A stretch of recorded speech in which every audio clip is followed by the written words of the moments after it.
Around 2250 BCE, the king of Egypt was a man named Neferkara Pepy II.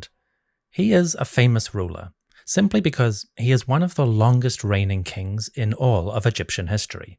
Pepy II reigned for approximately 65 years or slightly more, and some ancient historians, like the Greek Manetho, gave him a reign of 94 years, with a life lasting 100 years in total. Modern historians do not accept that long figure as an accurate one, but based on the archaeological material, it does seem like Pepy reigned at least 60 years or slightly longer. And his reign is significant because it probably marks the last flourishing of the royal household before it began a slow withering in terms of resources and political influence. There are many facets to this that I have covered previously in my old episodes, numbers 20 to 23.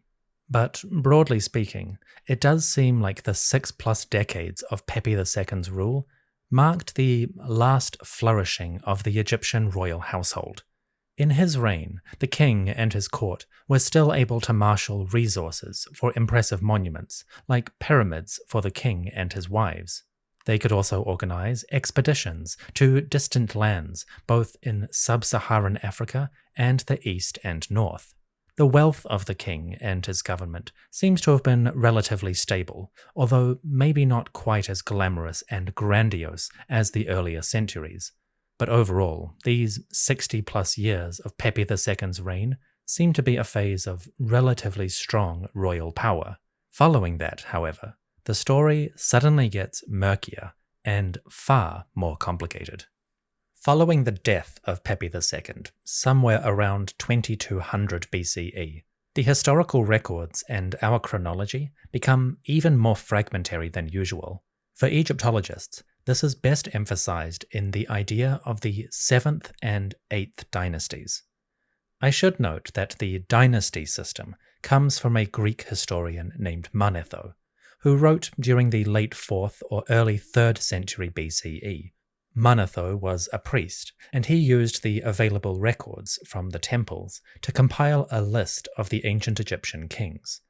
Manetho also divided those kings into dynasties, or royal lineages and families. These dynasties are not necessarily how the ancient Egyptians would have looked at them, but they have formed the basis of Egyptological history for the past 200 years and more. At the end of the 6th dynasty, after Pepy II, Manetho describes a whole sequence of short-lived rulers. The description can be quite dramatic, depending what version of Manetho you are reading. In one version, for instance, Manetho describes the 7th dynasty as, quote, 70 kings ruling at Memphis, who reigned for 70 days. Another version describes it as 5 kings of Memphis, who reigned for 75 days. And a third version says 5 kings of Memphis, who held sway for 75 years. As you can see, those are 3 very different versions, which seem to roughly agree on the number 70 to 75, but can't decide if it's 70 days or 75 years.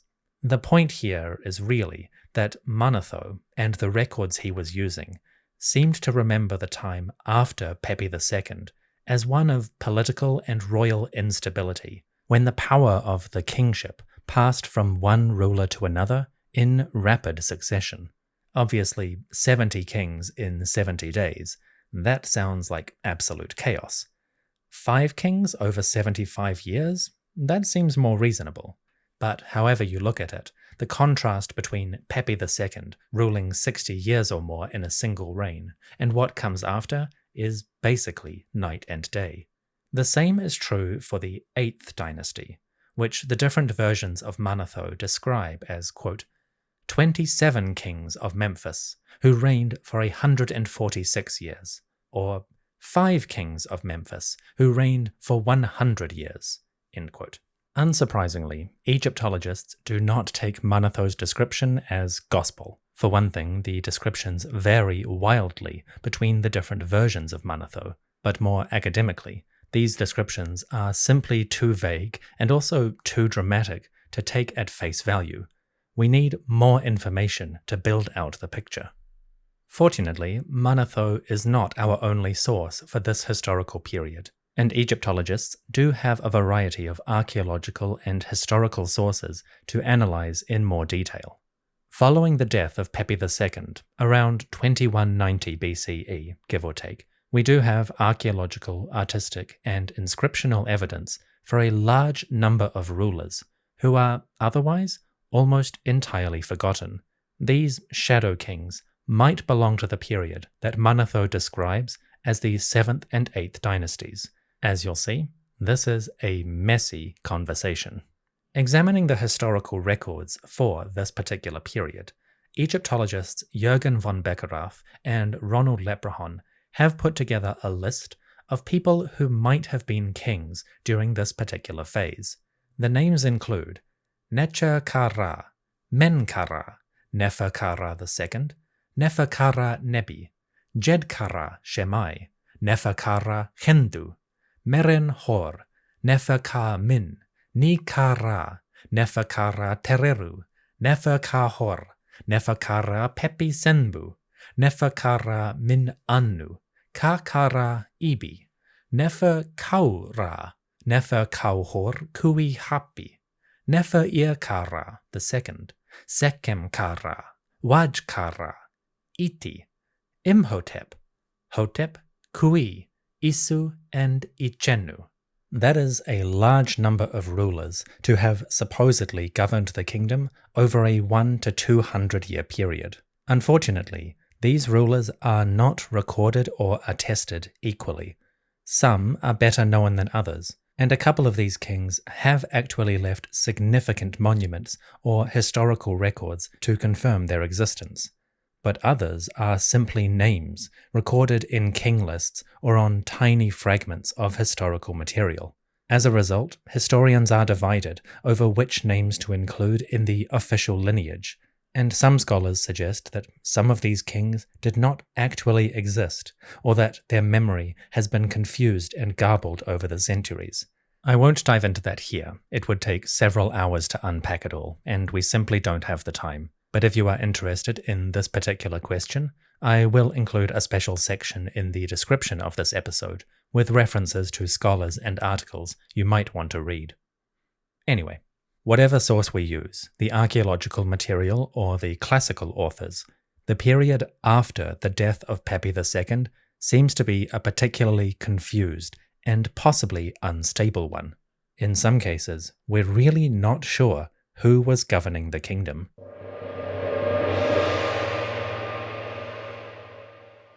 Out of that list of rulers, there are maybe 2 or 3 who can be identified with some certainty and who have actually left substantial legacies, either in the ancient Egyptian records or in later stories. The first ruler I'd like to focus on was the name Nefer-Kara. This might be the king whom we know as Nitocris. Nitocris is an elusive figure. They are described quite elaborately in the Greek sources, but the ancient Egyptian records are a little bit more confused about this particular ruler. The name Nitocris is probably a corruption of the phrase Nit Ikerti, which translates as the goddess Neith is virtuous. This name appears in a papyrus called the Turin Canon, which gives a list of ancient Egyptian rulers and the lengths of their reigns. The papyrus is damaged and fragmentary, but the name Neith Ikerti does survive for this historical period. Another record, called the Abydos King List, records a ruler named Nefer-Kara around the same period. That might be a corruption of Neith Ikerti, either taken from a different source or garbled over time. There's some debate about that, but broadly speaking, we can say that the ruler Nitocris probably existed sometime after Pepy II. Granted, it's not much, but when we leave the ancient Egyptian sources and go to the classical authors, Nitocris takes on a whole different persona. Most notably, this elusive king is actually a woman. According to the Greek authors Manetho and Herodotus, the last ruler of the 6th dynasty after Pepy II was a queen named Nitocris who took power on her own authority. Manetho's version says, quote, "There was a queen, Nitocris, who was braver than all the men of her time. She was the most beautiful of all the women, fair-skinned with red cheeks.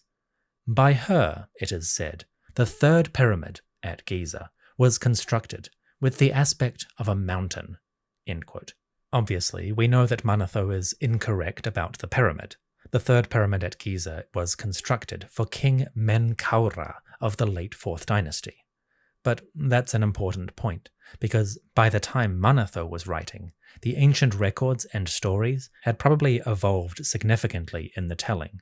Manetho did not have access to perfectly factual information, and in some cases, the best he could do was include stories or attributions which seem to have been popular at the time. This is also the case for Herodotus. Herodotus, writing in the 5th century BCE, so before Manetho, also included a story about Nitocris. He described this ruler as, quote, "The name of the queen was Nitocris. She, to avenge her brother, who was king of Egypt and was slain by her subjects, put many of the Egyptians to death by treachery. She built a spacious underground chamber. Then, with the pretense of inaugurating it, but with quite another intent in her mind, she gave a great feast, inviting to the feast those Egyptians whom she knew to have been complicit in her brother's murder. While they feasted, she let the river run in upon them by a vast secret channel. This was all that the priests told me of her, except that when she had done this, she cast herself into a chamber full of hot ashes, in order to escape vengeance." End quote. Whether or not Nitocris actually murdered a bunch of courtiers, the existence of a story about her in both Manetho and Herodotus is quite interesting. For Egyptologists, the question still seems to be an open one. In fact, according to one scholar, Kim Ryholt, Nit-Ikerti, or Nitocris, might actually be a corruption of an originally male ruler. The historians I've read seem to be divided on Ryholt's opinion. Some accept it, some dispute it on different grounds. And the result is kind of like Herodotus and Manetho, a confusing picture of a ruler who seems to have existed, but whose identity, personality, and deeds are entirely mysterious. Nitocris is a fascinating figure, a strange question mark in late Old Kingdom history. The next ruler I want to highlight is a man named Ka-Kara-Ibi. His name means something like the high or exalted one of the spirit of Ra. He is recognized on the Abydos king list, and also in the Turin canon, which says that Ka-Kara-Ibi reigned for, quote, 2 years, 1 month, and 1 day, end quote. With such a short period of rule, Ka-Kara-Ibi does not have many accomplishments to his reign. In fact, there are no historical texts, inscriptions, or even artifacts belonging to this ruler. So why am I talking about him? Well, Ka-Kara-Ibi is interesting because out of all the rulers in this historical period, he's the only one that we know tried to build a pyramid. Ka-Kara-Ibi has a small monument at Saqqara. It's about 31 meters long on each side, and we don't know how tall it originally would have been. The monument was discovered in the 1800s, but only excavated between 1926 and 1932. It is a crumbled ruin of a pyramid. If you visit it today, you will see one layer of limestone blocks, and then a series of mounds of small bricks and masonry. The underground chambers survive and have been excavated, and they include pyramid texts, along with the name of the king, confirming the ownership of this monument. But the pyramid itself, if it was ever finished, must have been tiny. That's to be expected given such a short reign for this king. But there is an interesting feature about it. Architecturally, the monument of Ka-Kara-Ibi has less in common with a king's pyramid, and actually more in common with a queen's. The physical dimensions of the pyramid, about 31 meters on each side, and the design of its internal chambers are far more consistent with the pyramid of a royal lady, especially during the 6th dynasty period, around Pepy II and so forth. On that basis, some historians have wondered if the pyramid of Ka-Kara-Ibi did not originally belong to this king, Perhaps the monument was started for a ruling lady, say somebody like Nitocris. In this interpretation, Saqqara Ibi, who only reigned a short period, might have taken over a pre-existing monument, removed the names of its original owner, and claimed it for himself. That is entirely speculative, and it is based largely on the design of the pyramid. But it's an interesting idea, and it makes Saqqara Ibi's pyramid a monument of far more interest than it might otherwise have been.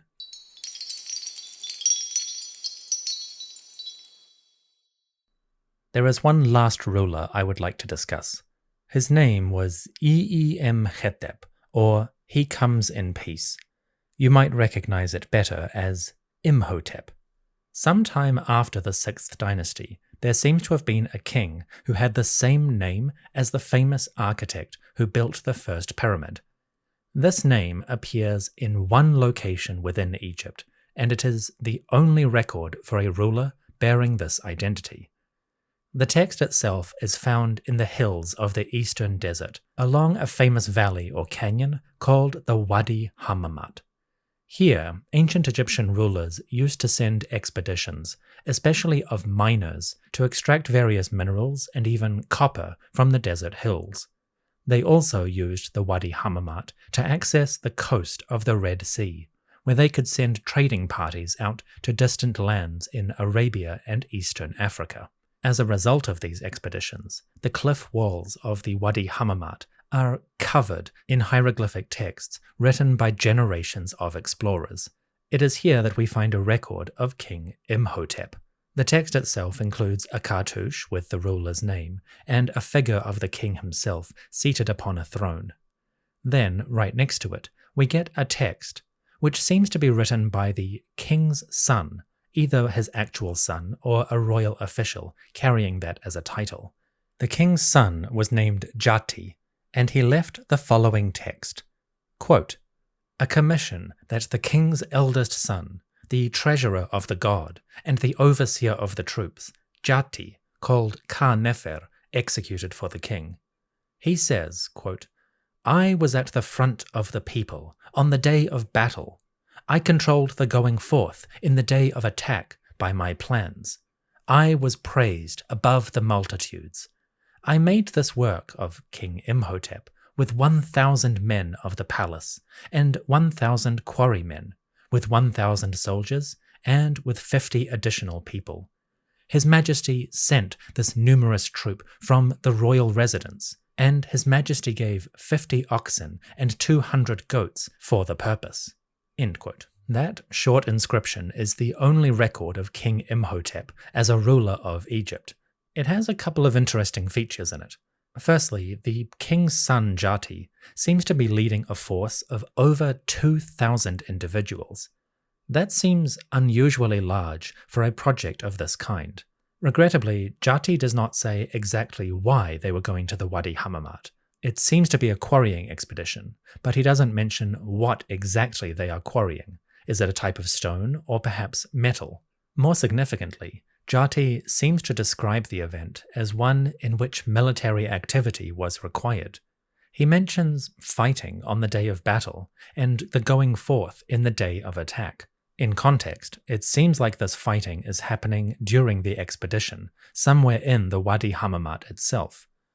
On that basis, it is possible that the royal household had lost effective control over this region.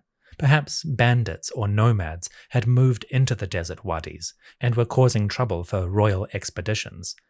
That might explain why Jati was leading such a large force of men, and why he explicitly mentions fighting.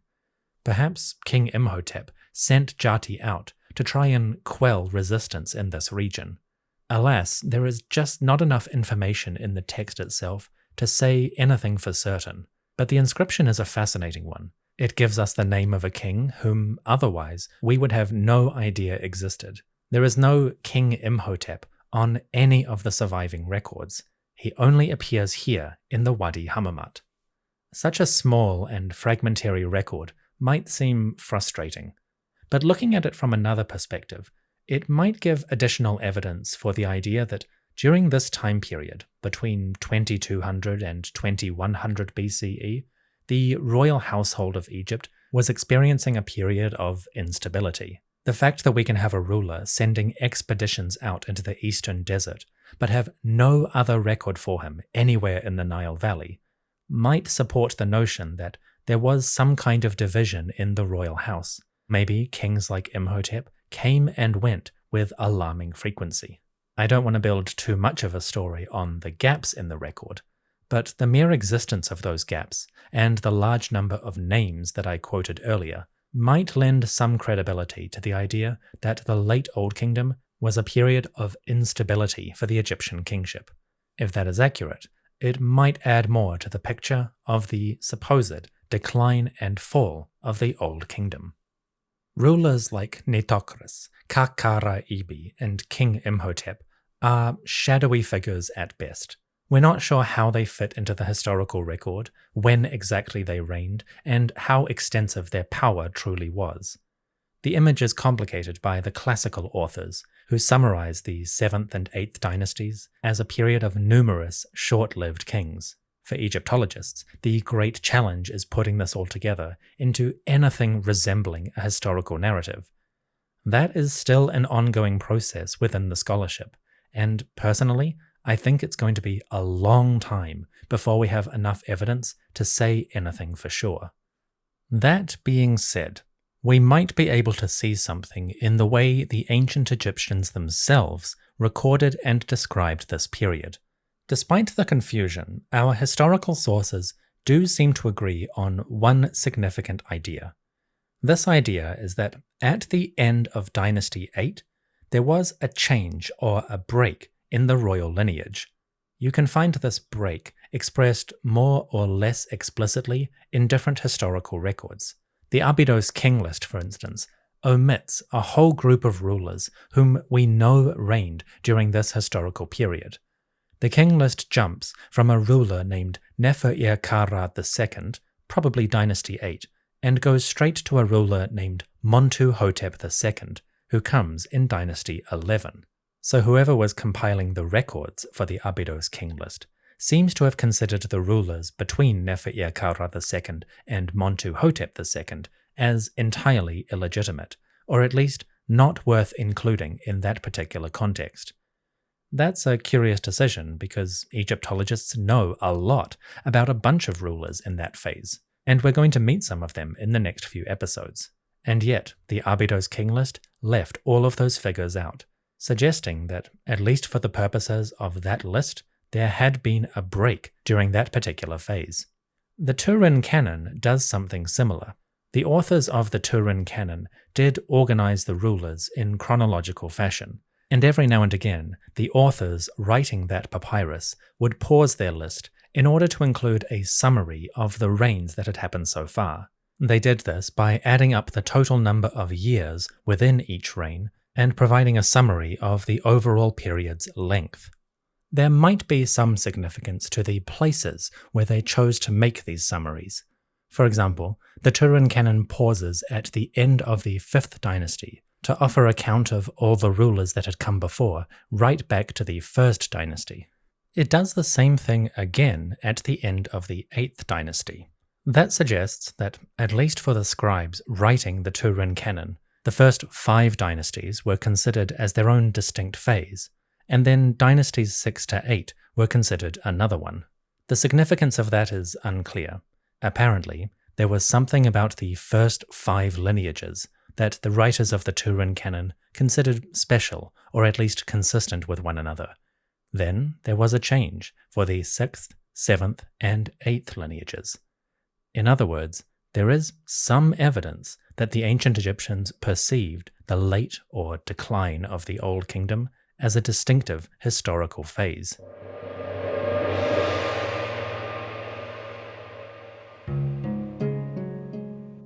Bringing it all together. Even in a brief overview, it does seem like from the 6th dynasty onwards, there is a visible change in the power and influence of the royal household. The number of records and inscriptions seems to decline, most notably after the death of King Pepy II. Simultaneously, the monuments for this later phase are much less common. The pyramids almost entirely disappear. Likewise, the official records, written by the Egyptians themselves, support the idea of a change, or at least a new era in the royal lineage. Whether this reflected instability, or simply a shift in royal politics and ideology, we can only speculate on the current evidence. But overall, the ancients do seem to have recognized that during this phase, something significant had changed. The big question is, was this truly a decline and fall situation? 100 years ago, historians would have told you absolutely yes. During the 6th dynasty, the royal household weakened and slowly collapsed into disorder and chaos. That traditional narrative has held sway for the past 200 years or more. But as we'll see in the coming episodes, there are other ways of looking at this period, and the evidence is far more nuanced than that traditional narrative would suggest.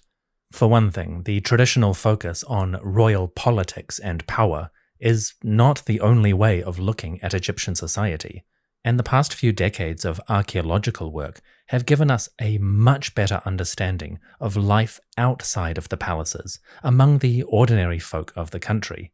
Simultaneously, new scientific technologies have given us a much greater insight into the climate of the ancient world, and how that was changing quite dramatically around this period. In the coming episodes, we're going to go beyond the royal sphere and the tale of weakening and collapse. Instead, we'll see a tale of adaptability, resilience, and even prosperity in certain sections of society. In short, the decline and fall of the Old Kingdom is a massive, complicated subject within modern Egyptology. I've only scratched the surface in this episode, but we're about to explore it a lot more.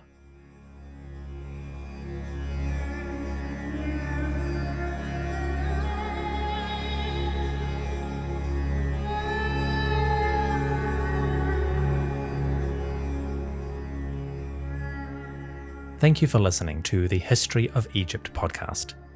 This episode could easily have been 3 to 4 times as long if I had dived into every single little historical question which I researched in preparation. We don't have time to do that right now, but in the future, I would like to revisit this period in a much more detailed and nuanced approach. For now, this is simply an introduction as we begin our mini-series about the First Intermediate Period. I hope it gave a gist of the shadowy kings that come after Pepy II, and how the historical records do broadly paint a picture of instability and possibly fragmentation within the royal household. But as always, there is so much more to say. This is not my final word on the subject. We will be back. In the late Old Kingdom, one of our best resources for the reigns of certain kings and their monuments comes from the priests of their respective pyramid temples. Those priests often left records of their service in the royal cult, which helps expand our knowledge of society at the time. Similarly, the History of Egypt podcast thrives thanks to the generous support of its priest-level subscribers on Patreon. These fine folks support the show at the highest possible tier, and as a thank you, I give each one a special shout-out at the end of each episode. In June of 2024, the priests are Linda, Ellen, Eric, Terry, TJ, Yola, Mycost, Andrea, Kevin, Andy and Chelsea, Kendra, Evan, Kyla, John, Niden, Stephen, Ashley, Veronica, James, and Arthur. Folks, thank you so much for your generous support. May your monuments and your offerings endure for 1,000 years. And to all my listeners, patrons and public, thank you for joining me. And may the great gods bless you, and ensure that your lineage remains stable, prosperous, and leaves many records. I'll see you soon.